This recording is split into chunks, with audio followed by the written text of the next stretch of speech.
Salam sejahtera, terima kasih karena bersama dengan saya di Nazilin Unity Channel. Ini maklumat terkini berkaitan dengan adun-adun rasuah. Dan benarlah bahwa pemimpin tertinggi negeri terlibat di dalam video yang sedang diperdebatkan itu. Persoalannya sekarang ialah siapa pemimpin tertinggi negeri itu. Karena biasanya pemimpin tertinggi negeri ini hanya dua. Ketua menteri ataupun menteri besar. Kalau ketua menteri, itu negeri yang tidak beraja. Kalau menteri besar, itu negeri yang beraja. Jadi, di manakah negerinya? Akhirnya, pemberi maklumat sudah menghantar surat kepada Perdana Menteri mengaitkan pemimpin tertinggi negeri. Wow, ini berita yang kita tunggu-tunggu.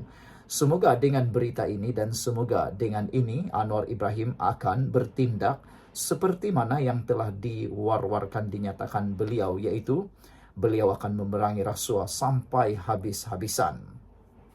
Hari ini kita digemparkan apabila pemberi maklumat telah pun memiliki bukti video.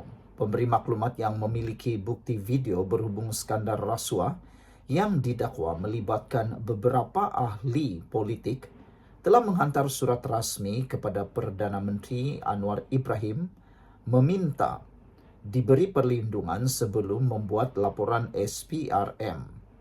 Surat itu yang salinannya diserahkan kepada Malaysia kini mendakwa. Selain 8 adun itu, pemimpin tertinggi negeri berkenan juga terlibat dalam skandal berkenan. Ini memang paling mengerikan lah di dalam Malaysia. Bayangkan, selain 8 adun, rupa-rupanya ada 8 adun dan seorang pemimpin tertinggi negeri. Selain 8 adun itu, pemimpin tertinggi negeri berkenan juga terlibat dalam skandal berkenan. Siapa 8 adun itu dan siapa pemimpin tertinggi negeri yang terlibat ini? Ini memang betul-betul jahanam lah kan. Ia mengandungi dakwaan tertentu penyalahgunaan kuasa terhadap pemimpin tertinggi itu yang mana pemberi maklumat meminta Malaysia kini tidak mendedahkannya buat masa ini. Surat yang disediakan oleh peguamnya Muhammad Izwan Azim daripada Izwan Mazniza Kamil and Associate menyatakan jumlah keseluruhan dakwaan suapan itu ialah 4 juta ringgit. Surat itu yang dihantar pagi ini turut dimajukan kepada Ketua Pesuruhjaya SPRM Azam Baki. Difahamkan, surat itu dirangka selepas salah seorang pembantu Perdana Menteri menghubungi pemberi maklumat berkenan. Berikutan kenyataan dalam artikel Malaysia Kini menyatakan, kebimbangan terhadap kemungkinan tindakan balas dan merayu agar Anwar campur tangan. Anak guam kami mempunyai bukti kukuh termasuk tangkapan skrin perbualan WhatsApp dengan YB adun terbabit, dokumen dan klip video HD definisi tinggi yang mana YB mengaku menerima rasuah. Untuk makluman, anak guam kami bersedia menjadi pengadu dalam kes ini, menyerahkan bukti dan menjadi saksi SPRM, baca surat itu. Bagaimanapun, surat itu berkata pemberi maklumat berkenan bimbang tentang pengaruh ahli politik itu dan SPRM sebaliknya akan menggunakan bukti tersebut ke atasnya. Surat itu mendedahkan bahawa pemberi maklumat telah cuba mendapatkan jaminan bertulis daripada SPRM selama lebih 2 minggu. Dengan rasa duka cita kami memaklumkan bahawa walaupun Encik Izwan dari pihak kami, Firman Guaman, telah menghantar 2 surat kepada SPRM dan 3 kali pergi ke Ibu Pejabat SPRM untuk membincangkan perkara itu, termasuk bertemu dengan Ketua Unit Risikan, SPRM tetap tegas kerana tidak mahu memberikan jaminan bertulis, melainkan anak guam kami mengemukakan semua bukti.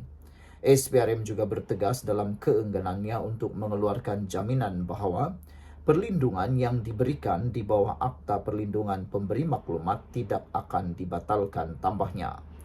Firma guaman itu menyatakan bahawa ia telah menerima arahan daripada anak guamnya untuk merayu bagi pihaknya untuk mendapatkan bantuan Anwar dalam mendapatkan jaminan hitam putih.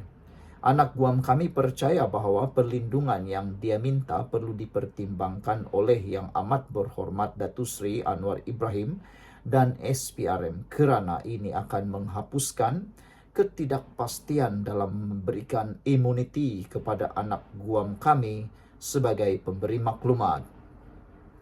Anak guam kami bimbang dengan pengaruh dan kuasa politik YB terbabit kerana menurut anak guam kami, dinding pun ada telinga di mana kerahsiaan maklumat dan bukti yang dikemukakan serta keselamatan anak guam kami tidak terjamin, katanya lagi.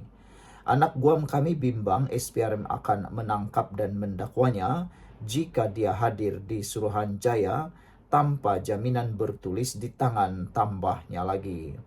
Firma itu berkata, walaupun SPRM memaklumkan tiada pengadu pernah didakwa, pemberi maklumat itu masih tidak yakin kerana pengaruh dan kuasa pihak terbabit. Anak guam kami percaya sekiranya Yang Amat Berhormat Datuk Seri Anwar dapat memberikan arahan yang sewajarnya kepada SPRM berhubung permintaan jaminan bertulis, ia akan menggalakkan lebih ramai pemberi maklumat untuk tampil ke hadapan, kata beliau. Anak guam kami yakin jika aktiviti rasuah 8 YB itu terdedah, ia akan meningkatkan integriti kerajaan dan reputasi SPRM. Bukan sahaja di mata rakyat Malaysia tetapi juga di peringkat antarabangsa, katanya lagi. Bagaimanapun surat itu tidak menyebut adun yang terlibat dari negeri mana. Malaysia kini juga menahan identiti mereka atas permintaan pemberi maklumat itu. Sabtu lalu, Azam Baki memberitahu Malaysia kini bahawa pegawainya telah bertemu peguam pemberi maklumat itu pada 30 Oktober di mana hanya klip video berdurasi 17 saat orang bercakap tentang wang dimainkan. Sambil menggesa pemberi maklumat untuk tampil ke hadapan, dia berkata, SPRM tidak boleh memberikan jaminan bertulis bahawa dia tidak akan disiasat atau didakwa. Azam menegaskan bahawa undang-undang menyatakan bahawa apabila individu itu memberikan maklumat kepada pihak berkuasa, dia dilindungi di bawah undang-undang tetapi ia boleh dibatalkan jika dia didapati terlibat dalam kesalahan itu. Ahli Parlimen Kepung mahu bangkitkan di Parlimen. Sementara itu, Ahli Parlimen Kepung Lim Lip Eng menggesa pemberi maklumat itu mengemukakan bukti dan nama adun terbabit supaya dia boleh membangkitkan perkara itu di Dewan Rakyat. Untuk menegakkan undang-undang, saya menggesa pemberi maklumat untuk menghubungi saya sebelum sidang Parlimen berakhir pada pertengahan Disember. Saya bersedia untuk mengemukakan bukti dan mendedahkan nama mereka yang terlibat di Parlimen. Mendesak pihak berkuasa untuk mengambil tindakan segera terhadap mereka, katanya dalam satu kenyataan hari ini.